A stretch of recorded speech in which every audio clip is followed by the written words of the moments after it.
Beretta. The company traces its origin to Gardone Val Trompia in 1526, where an archival invoice records Mastro Bartolomeo Beretta selling 185 arquebus barrels to the arsenal of Venice. The valley's iron ore and water power created a dense arms-making culture, and family workshops like Beretta's became part of the region's supply chain for the Venetian Republic. The work passed to his son Jacopo, beginning a multi-century lineage in the same town. Bartolomeo was a specialist in barrels rather than a court armorer or military officer. His craft reputation with the Venetians brought recurring orders that stabilized the workshop.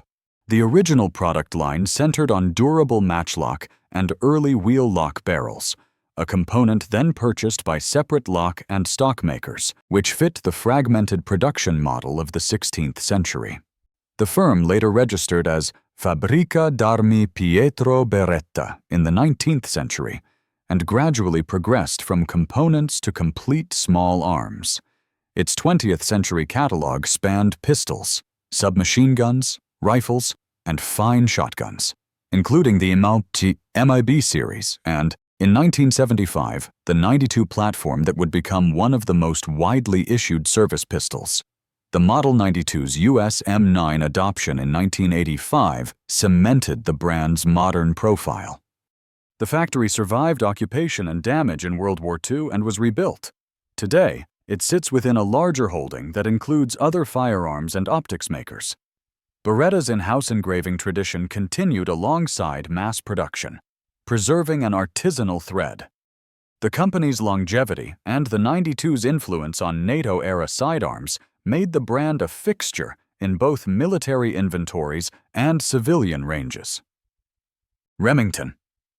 Remington began in 1816 at Ilion, New York, when young blacksmith Eliphalet Remington II forged a rifle barrel for personal use and had it rifled by a local gunsmith. The barrel's performance at a village match brought orders, and the opening of the Erie Canal soon turned the Mohawk Valley into a distribution corridor. By 1828, the operation moved to a larger site straddling canal and river traffic, setting up decades of growth. Eliphalet II ran a shop focused on barrels and parts, stamping Remington on components supplied to gunsmiths. His sons Philo, Samuel, and Eliphalet III later joined, steering the transition from component maker to integrated manufacturer. Early government work included naval carbines and army rifles, and the firm gradually expanded to locks, furniture, and complete arms. The family enterprise traded as E. Remington & Sons until 1888, when it was reorganized as Remington Arms Company under outside ownership. The single-shot rolling block became a global export rifle from the late 1860s into the turn of the century, and later 20th century icons, the 870 pump shotgun, 700 bolt rifle, and 1100 autoloader defined large swaths of the U.S. sporting and police markets. The brand also produced the U.S. Navy's first breech-loading rifle. Beyond Firearms, a separate division manufactured typewriters beginning in the 1870s, spreading QWERTY and with the number 2, the shift key for upper and lower case. While that office machine branch became its own corporate story, the arms company continued to supply the U.S. military in 2 world wars and the civilian market thereafter. Remington's industrial scale influenced how American gunmakers standardized parts and production. Colt. Samuel Colt founded Patent Arms in Paterson, New Jersey, in 1836 to commercialize his revolving breech pistols. The enterprise faltered, but a wartime contract in 1847 for the powerful Colt Walker, brokered through Texas Ranger contacts, financed a restart in Hartford. The Hartford Works combined specialized machine tools, gauges, and jigs to produce repeatable parts at scale, fitting the broader Industrial Revolution shift from artisanal to measured manufacture. Colt was an inventor and promoter rather than a guild gunsmith. He pursued a reliable indexing and locking system for a multi-shot percussion handgun and enforced his patents aggressively. The early product line Pattersons, then Walkers and Dragoons, proved the concept in field conditions. From the Seminole conflicts to the Mexican-American War, corporate identities shifted from Patent Arms to Colt's Patent Firearms Manufacturing Company, and later to modern forms of Colt's manufacturing and a Canadian defense arm. The firm's 19th-century presentation pieces and publicity campaigns embedded the brand in public memory as much as the guns themselves. Later designs, especially the single-action army, the 1911 pistol, and the company's famous snake guns line of revolvers, developed into long-running service and commercial families. Colt's early assembly methods trained generations of machinists, and the revolving handgun became a practical sidearm standard. In the 21st century, the company entered a new phase under acquisition by Česká zbrojovka Uherský Brod, more commonly referred to as CZ Firearms, preserving capacity and distribution while pursuing shared development. Smith & Wesson. Smith & Wesson formed in 1852 at Norwich, Connecticut. During a wave of experimentation with repeating arms and metallic cartridges, their first venture evolved into volcanic repeating arms under investor control. But when the key Colt revolver patent expired, the partners reorganized in 1856 to pursue cartridge revolvers in earnest. The timing aligned with broader American adoption of self-contained ammunition. Horace Smith brought experience with repeating mechanisms and business operations, while Daniel Baird Wesson, trained in his brother Edwin's shop, concentrated on design and production. Their first commercial hit, the Model 1 and 22 Rimfire 1857, offered pocket portability and the convenience of metallic cartridges at a moment when percussion revolvers still dominated. Licensing Roland White's bored-through cylinder enabled rear loading and set the stage for a family of service revolvers. Over the next century, the firm introduced benchmarks in both mechanisms and cartridges, including .38 Special, .357 Magnum, and .44 Magnum, along with double-action frames, swing-out cylinders, and concealed hammer-carry guns. The Model 10 became synonymous with mid-century policing, and wartime contracts drove massive output of .38 service revolvers. Company ownership changed several times in the late 20th century, and a 2000 agreement with federal authorities triggered a boycott that nearly collapsed the business. The era also saw the introduction of an internal lock system commonly referred to as the Hillary hole, which remains controversial among enthusiasts. Today, the brand operates from Tennessee with a portfolio that includes revolvers, polymer pistols, and rifle platforms. The cartridge catalog and revolver architecture developed in the Wesson era remain touchstones for both law enforcement history and civilian shooting. Winchester. Oliver Winchester, a clothing manufacturer turned investor, entered small arms manufacture by acquiring Volcanic Repeating Arms in 1855 and reorganizing it as New Haven Arms in 1857. The early Volcanic design was constrained by weak rocket ball ammunition, but Benjamin Tyler Henry's improvements yielded the .44 Rimfire Henry rifle of 1860, fielded in limited numbers during the Civil War. In 1866, the firm took the Winchester name and released the brass-framed Model 1866 with a side-loading gate and fore-end. Winchester himself was not an engineer. His contribution was business strategy and a willingness to back strong designers. The first years focused on perfecting lever-action repeaters for practical use, feeding the frontier market's demand for capacity and rapid follow-up shots. The Model 1873 and 4440 became a defining pairing of rifle and centerfire cartridge. The company cycled through Identity's Volcanic, New Haven Arms, and then Winchester Repeating Arms before expanding into new lever and pump designs under the influence of John Moses Browning. The Browning era produced the Model 1886, 1892, 1894, and 1895 rifles and the Model 1897 pump shotgun, platforms that charted a path from black powder into smokeless cartridges. Winchester repeaters saw service from the Indian Wars to overseas conflicts in secondary roles and in colonial forces. 20th century financial pressures led to changes in ownership and manufacturing location, and modern lever guns wearing the Winchester name are built by Miroku under license. While Olin continues the ammunition line, the brand's lever action outline, paired with cartridges like 4440 and 3030, remains a visual shorthand for late 19th century American rifles. The collaboration with Browning shaped the engineering arc of repeating arms for decades. Mauser. Mauser emerged from Württemberg's state armories, which had been established in 1811 and consolidated at Oberndorf am Neckar. By 1874, the brothers Paul and Wilhelm Mauser had acquired the works and renamed it Waffenfabrik Mauser. The firm's arrival coincided with European militaries standardizing metallic cartridge rifles and looking for stronger actions and faster reloading.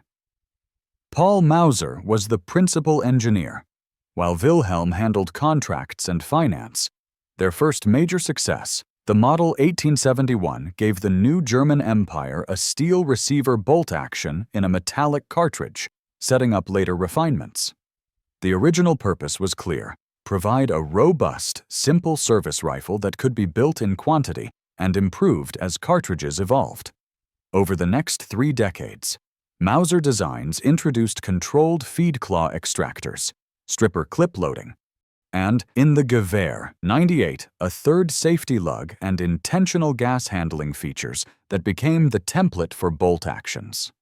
Mauser also produced influential cartridges such as 7x57 and 7.65x53, and the C96 self-loading pistol found a global audience.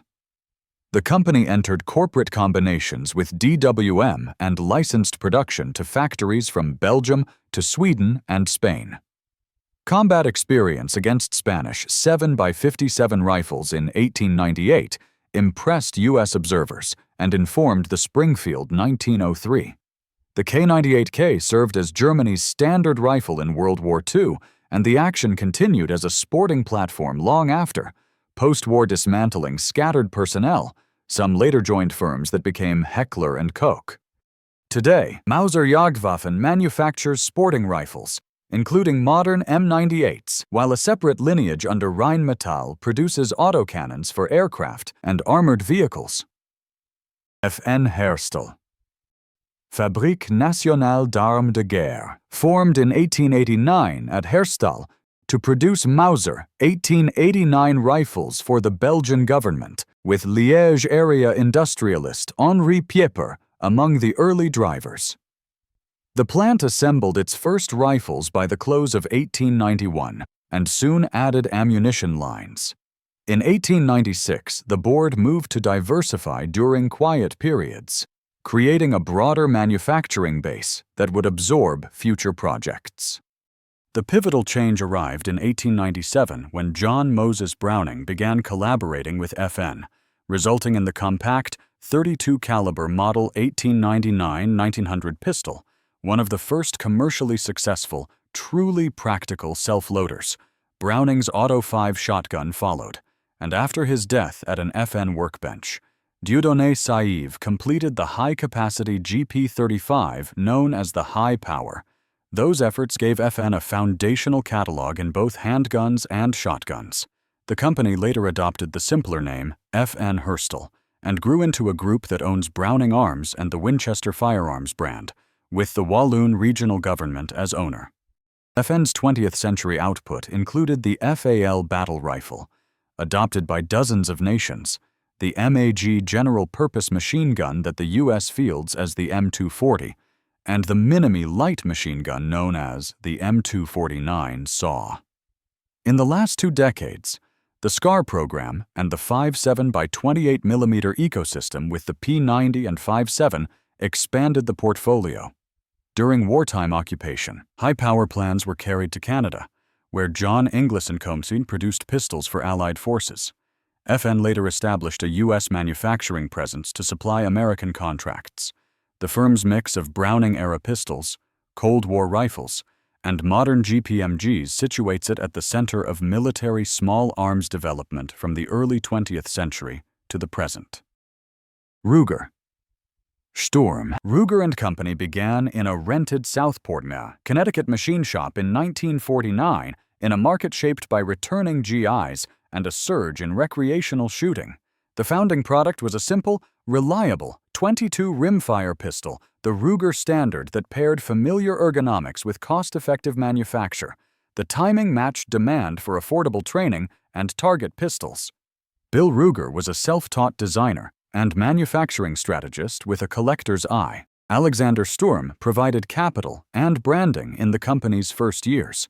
Ruger's approach emphasized investment casting and in-house metallurgy, enabling lower costs without abandoning durability.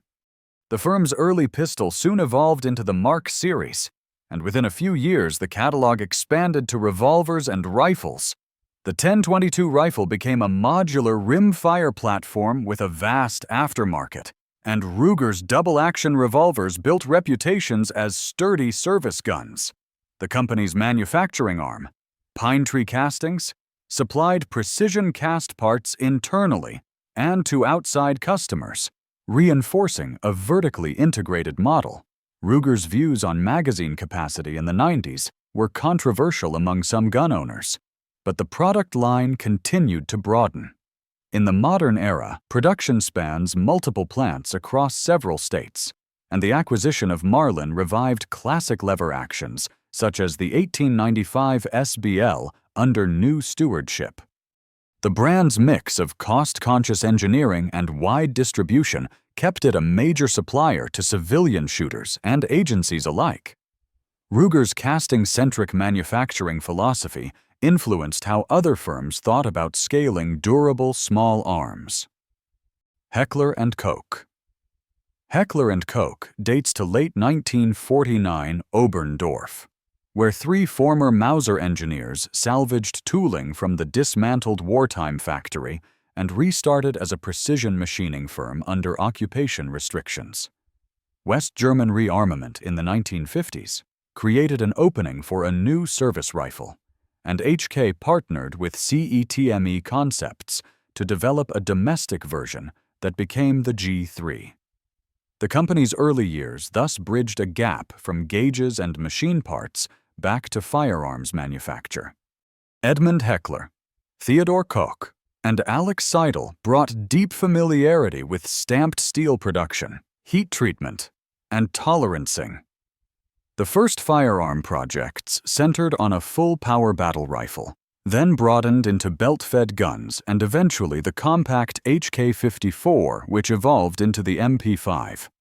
The original purpose was straightforward supply a modern, reliable catalog to a rebuilding Bundeswehr and police forces. HK became identified with the roller-delayed family G3, HK-33, and MP5, whose controllability and durability made the guns ubiquitous in Cold War militaries and Western counter-terror units.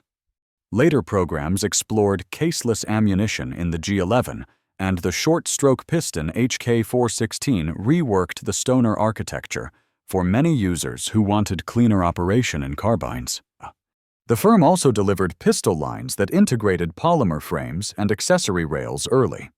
Ownership changed hands in the 90s and early 2000s before returning to private European investors.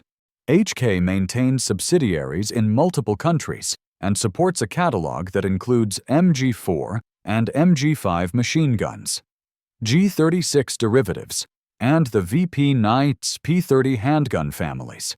The brand's presence in both standard military inventories and specialized police teams made its industrial DNA part of modern small arms doctrine. Glock. Glock began in 1963 as a small Austrian manufacturer of consumer hardware and polymer components, later adding military knives and entrenching tools. The pivot to firearms came when Austria solicited a new service pistol around 1980. Gaston Glock, an engineer with expertise in injection molding and tool-making but no prior firearms line, assembled a team and delivered a polymer-framed striker-fired design that entered service in 1982 as the P80.